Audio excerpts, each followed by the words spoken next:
हाँ जी, welcome back dear students.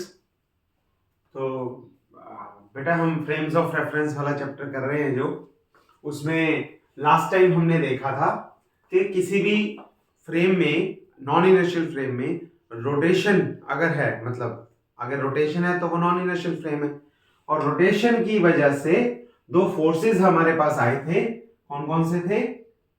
F dash is equal to आया था एफ जो कि एस फ्रेम में है, तो -2m omega cross v dash, और एक और फोर्स आया था वो था -m ओमेगा क्रॉस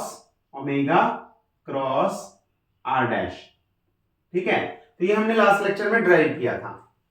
ड्राइव करके सीखा था कि एक तो हमारे पास सेंट्रीफ्यूगल फोर्स होता है और दूसरा हमारे पास कोरियोलिस फोर्स होता है। ये दो फोर्सेस जो हैं ये किस वजह से आती हैं? रोटेशन की वजह से, राइट। आज बड़ा प्यारा सा सिंपल सा छोटा सा आर्टिकल करने वाले हैं अभी हम। वो ये है कि रोटेशन, अर्थ भी तो रोटेट कर रही है और अर्थ की रोटेशन मतलब earth is a non inertial frame. हालांकि इसे इनर्शियल में हम काउंट कर लेते हैं due to some other values, वो भी देख लेंगे, लेकिन due to rotation of earth non inertial है तो यानी कि कहीं ना कहीं कोरियोलिस और सेंट्रीफ्यूगल फोर्सेस तो एक्ट करेंगी ही करेंगी। अब हमने ये देखना है कि सेंट्रीफ्यूगल फोर्स की वजह से ग्रेविटी पे, सेंट्रीफ्यूगल फोर्स की वजह से acceleration due to gravity g की वैल्यू पे क्या इफेक्ट पड़ता है। यानी कि जब अर्थ रोटेट करती है, सेंट्रीफ्यूगल फोर्स लगती है, वो एक एक्सेलरेशन ड्यू टू ग्रेविटी की वैल्यू को इफेक्ट करती है, और वो कैसे करती है ये हमें चेक करना है। ठीक है, सिंपल सा आर्टिकल है, देख लेते हैं। अभी अर्थ मान लो, अर्थ में हम z एक्सिस ये मान लेते हैं, z एक्सिस मान के ओमेगा वेलोसिटी से इसे घुमा देते हैं। किस डायरेक्शन में होगा? k कैप में, k कैप की डायरेक्शन में। ठीक है, और यहां से सेंटर से आप एक पार्टिकल अज्यूम कर लो, लेट्स से yz प्लेन में ले लेते हैं। yz प्लेन, z तो है ही है, ठीक है, और वो पार्टिकल जहां भी माना है उसे हम y एक्सिस मान लेंगे, तो वो yz प्लेन में है। अर्थ से ऊपर आया तो z एक्सिस तो हो गया, और दूसरा उसका एंगल हो गया y p की डायरेक्शन में, p पॉइंट जो है वो yz प्लेन में है। ठीक है, चेक कर लो। तो इस p पॉइंट पे हम कोऑर्डिनेट्स इसके क्या लेंगे? इसे पहले एक एंगल बना लेते हैं, इसका एंगल लैटिट्यूड बोलते हैं इसे, है ना, लैटिट्यूड। तो लैम्डा एंगल पे है ये, इसका लैटिट्यूड कितना है? लैम्डा हो गया। और अगर आप इसका पोजीशन वेक्टर देखोगे तो पोजीशन वेक्टर क्या होगा? लिख लो, r होगा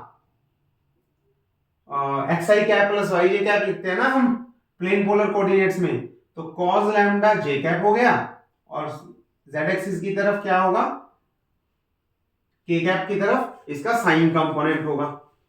ठीक है, r वेक्टर, लेकिन मैग्नीट्यूड भी तो होगा, तो r cos थीटा और r sin थीटा होता है ना, तो r होगा।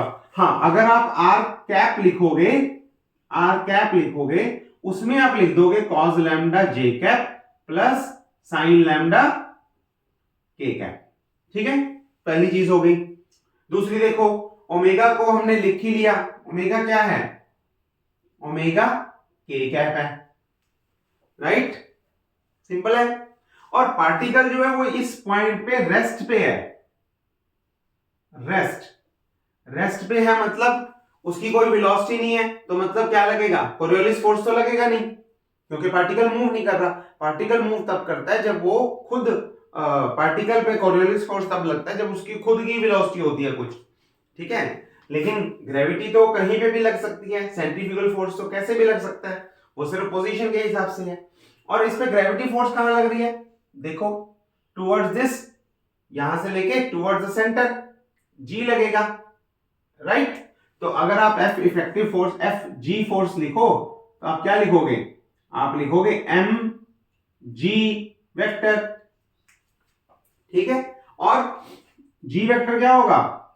माइनस, क्योंकि अंदर को है और g के मैग्नीट्यूड g है और r कैप की डायरेक्शन में है ना, रेडियल है ना। रेडियल वेक्टर कहां जाएगा?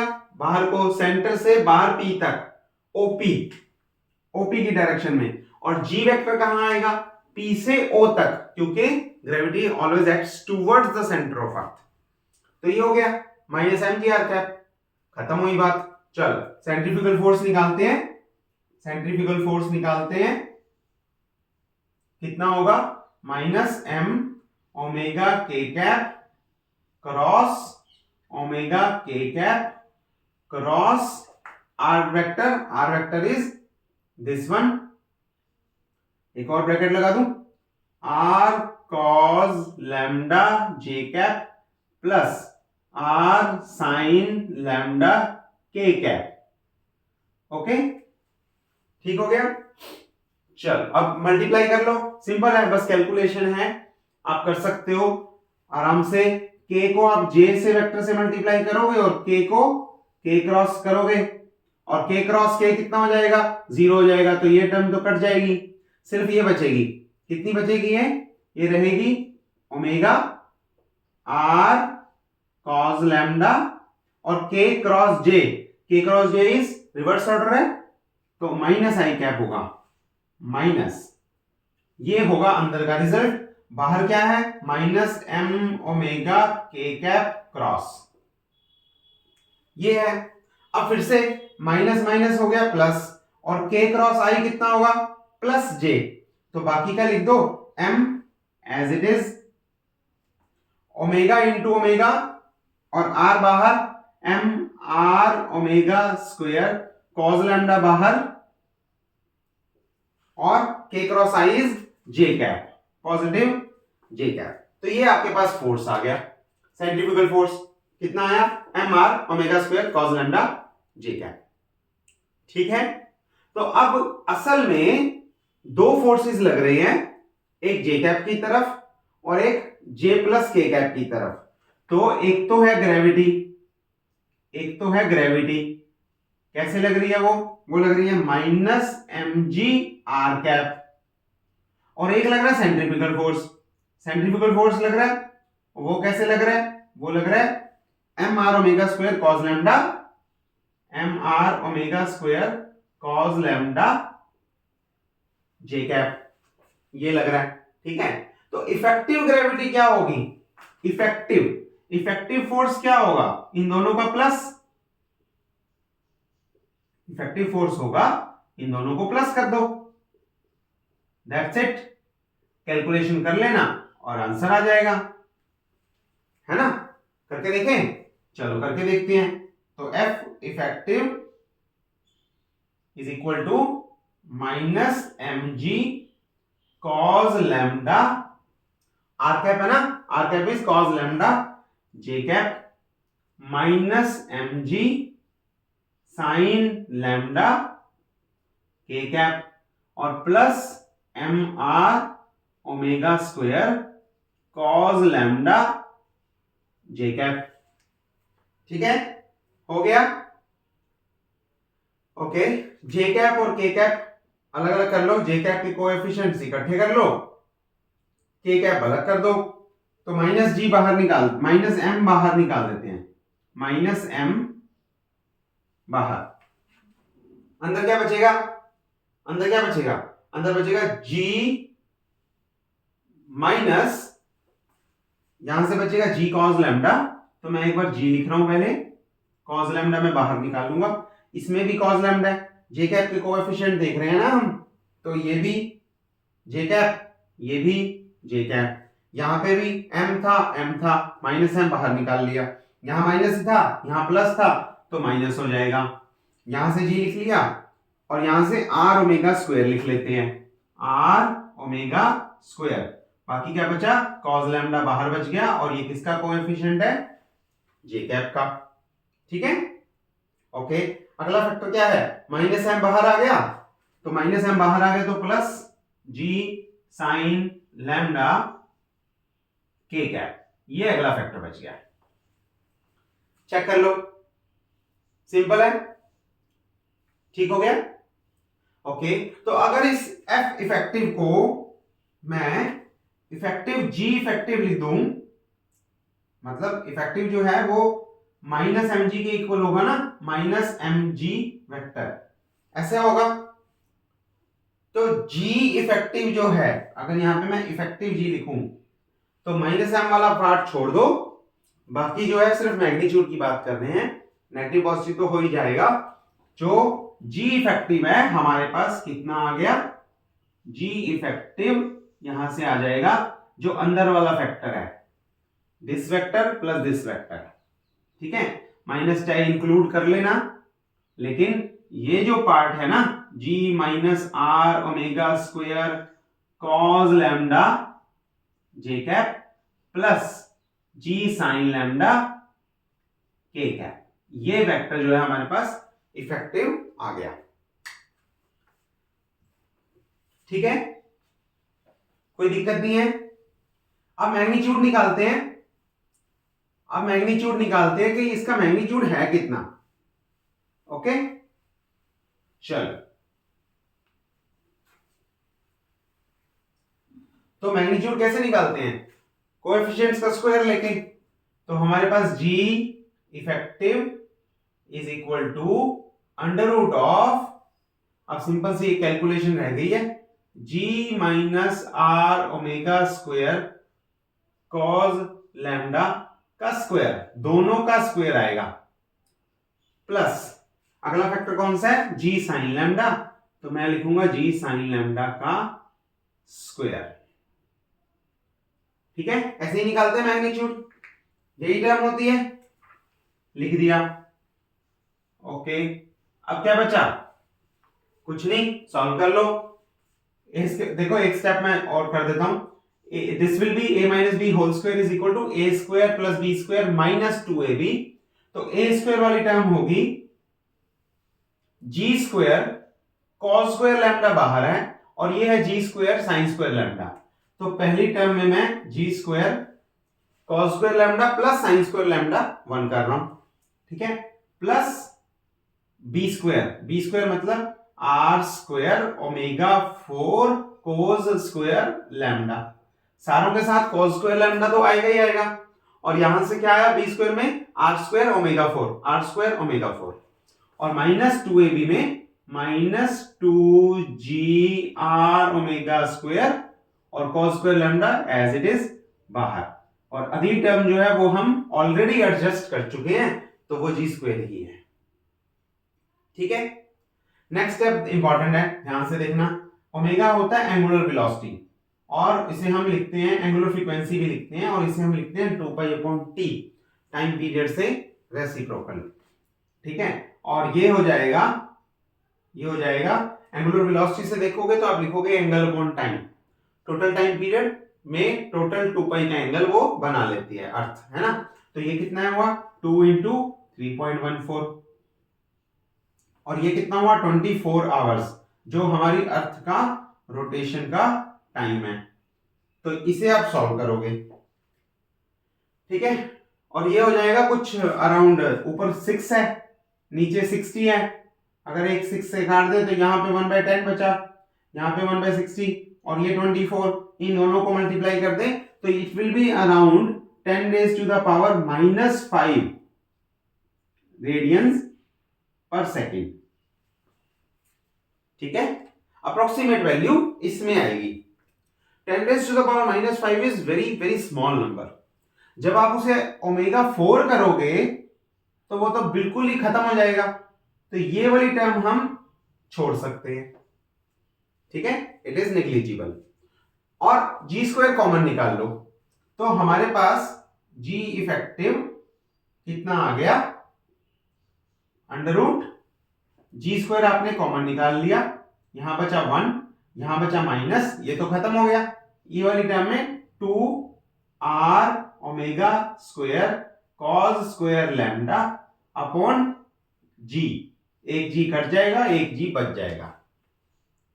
ठीक हो गया, अब अंडर रूट ले लो तो ये हो जाएगा जी, और ये जो power 1 - 2r omega square cos square lambda upon G, ये जो फैक्टर है it is also very very smaller than 1, है ना, तो इसकी पावर हाफ है, और ये फैक्टर बहुत छोटा है 1 से, क्यों, क्योंकि ओमेगा बहुत ज्यादा छोटा है, तो ये 1 से छोटा नंबर है, बहुत ज्यादा छोटा नंबर है, तो ये इसे इफेक्टिवली इसे छोटा बना देगा 1 से, और जब ये 1 से बहुत छोटा हो तो बाइनोमियल थ्योरम लगा के आप ऊपर वाली पावर को सीधा सीधा नीचे लेके आ सकते हो, और ये 2 से 2 काट सकते हो, तो ये फैक्टर आ जाएगा हमारे पास G effective is equal to G1 minus R omega square cos square lambda upon G, या फिर G अंदर मल्टीप्लाई कर दो, हो जाएगा G minus R omega square cos square lambda. ठीक हो गया, सिंपल है, देख लो, चलेगा।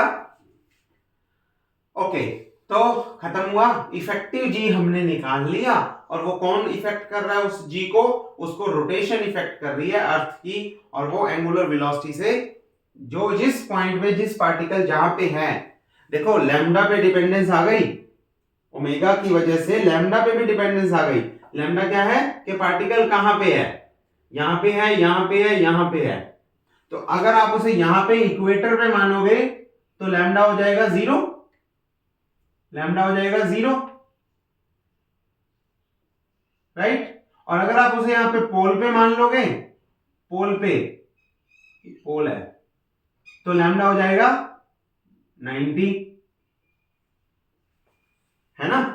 तो पुट करके देखो, इक्वेटर पे क्या होगा, पहले पोल पे देखते हैं, पोल पे क्या होगा, लैम्डा 90, लैम्डा 90 तो cos 90 0, cos 90 0, तो ये आगे वाला फैक्टर कट गया, और G इफेक्टिव बिल्कुल G के इक्वल आ गया, मैक्सिमम वैल्यू, G कितना, मैक्सिमम वैल्यू, उसमें से कुछ कम हो सकता था पर नहीं हो रहा, पोल पे नहीं हो रहा। इक्वेटर पे देखो, इक्वेटर पे लैम्डा हो गया 0, 0 हो गया, तो ये क्या बना, G इफेक्टिव बना G minus R omega square, क्योंकि cos 0 1 होता है, तो यहां पे मिनिमम वैल्यू है और यहां पे मैक्सिमम वैल्यू है, ठीक है। तो आप देखोगे कि जितने भी हमारे इनफैक्ट सैटेलाइट्स लॉन्च होते हैं ना, जो भी हमारे सैटेलाइट लॉन्च होते हैं, वो श्रीहरिकोटा के से, आंध्र प्रदेश में श्रीहरिकोटा के पास होते हैं। क्यों, क्योंकि वो इक्वेटर पे है। इक्वेटर पे क्या होती है, ग्रेविटी मिनिमम है, तो लॉन्च करना इजी रहता है थोड़ा सा, हालांकि फर्क बहुत कम है, लेकिन फिर भी ग्रेविटी कम होने की वजह से एक और रीजन ये है कि वो सी के पास है बिल्कुल, तो वहां पे सागर है, तो उसमें अगर कुछ नुकसान होगा तो वो मिनिमम होगा, ठीक। लेकिन एक फैक्टर ये भी काम करता है कि वहां पे ग्रेविटी बहुत मिनिमम है, और आप मैक्सिमम ग्रेविटी की जगह मिनिमम ग्रेविटी पे अगर लॉन्च करोगे तो उसे रेजिस्टेंस कम मिलेगी ना, ड्यू टू ग्रेविटी। तो कितना कम है वैसे, अगर आप G डैश माइनस जी देखो, यानी कि डेल्टा G निकालो, तो वो कितना है, R ओमेगा स्क्वायर, इतना ही डिफरेंस है ना, पोल और ग्रेविटी में, पोल और इक्वेटर की ग्रेविटी में R ओमेगा स्क्वायर का फैक्टर है, निकाल लो। R कितना है, 6.4 into 10⁻⁻⁶, और ये कितना है, ओमेगा, एग्जैक्टली निकालना हमने, ठीक है, कोई बात नहीं, it is around let's say 3, तो 7, इट इज अराउंड 7, ठीक है। तो 7 into 10⁻⁵ का स्क्वायर, मोटा मोटा देखोगे तो -5 का स्क्वायर -10, और -6 10⁻⁻+6 है, रेडियस ऑफ अर्थ है 10⁻+6, और यहाँ पे -10, तो ये अराउंड 10⁻⁻⁴ जा रहा है, -4। लेकिन जब आप 7 into 7 into 6 करोगे तो वो 10⁻2 के अराउंड हो जाएगी, तो ये अराउंड हो जाएगा 10⁻⁻2, एक रफ एस्टिमेट दे रहा हूं मैं, ठीक है। तो वो जो है आप देखोगे कि दोनों की ग्रेविटी में 10⁻⁻2 का ही डिफरेंस है, इट्स वेरी वेरी स्मॉल, लेकिन है। और वो क्यों है, क्योंकि अर्थ रोटेट कर रही है, उसकी वजह से सेंट्रीफ्यूगल फोर्स लग रहा है। किस डायरेक्शन में लग रहा है, always perpendicular to omega cross r था ना, ओमेगा क्रॉस आर था, तो वो परपेंडिकुलर टू आर है, लग रहा है, और उस वजह से कुछ ना कुछ इफेक्टिव ग्रेविटी कम हो जाती है ऑन द इक्वेटर, और पोल में डिफरेंस आ जाता है, ठीक है। अच्छा आर्टिकल है। इसके बाद हम क्या करेंगे, हम इसके बाद सीखेंगे, हमने रोटेशन की वजह से एक सेंट्रीफ्यूगल फोर्स तो देख लिया, लेकिन अगर पार्टिकल मूव भी कर रहा हो तो क्या होगा, तो कोरियोलिस फोर्स भी लगेगी। सेंट्रीफ्यूगल फोर्स का इफेक्ट तो हो गया, हर पॉइंट पे है, ग्रेविटी में चेंज कर दिया उसने, लेकिन कोरियोलिस फोर्स तब लगती है जब पार्टिकल खुद मूव कर रहा हो। तो हम अगले आर्टिकल में अगली बार क्या सीखेंगे, इस पार्टिकल को रेस्ट पे नहीं लेंगे, इसे मूव करवा देंगे, और इसके मोशन की वजह से भी क्या होगा, ग्रेविटी कुछ ना सॉरी इस पार्टिकल पे कुछ फोर्स लगेगी रोटेशन ऑफ अर्थ की वजह से, कोरियोलिस फोर्स। नेक्स्ट लेक्चर में हम उसको स्टडी करेंगे कि वो कितना कैसे वैल्यू देता है। ठीक है, तब तक के लिए ये पढ़ के आओ, कोई डाउट हो तो पूछ लेना, हम मिलते हैं अगली क्लास में।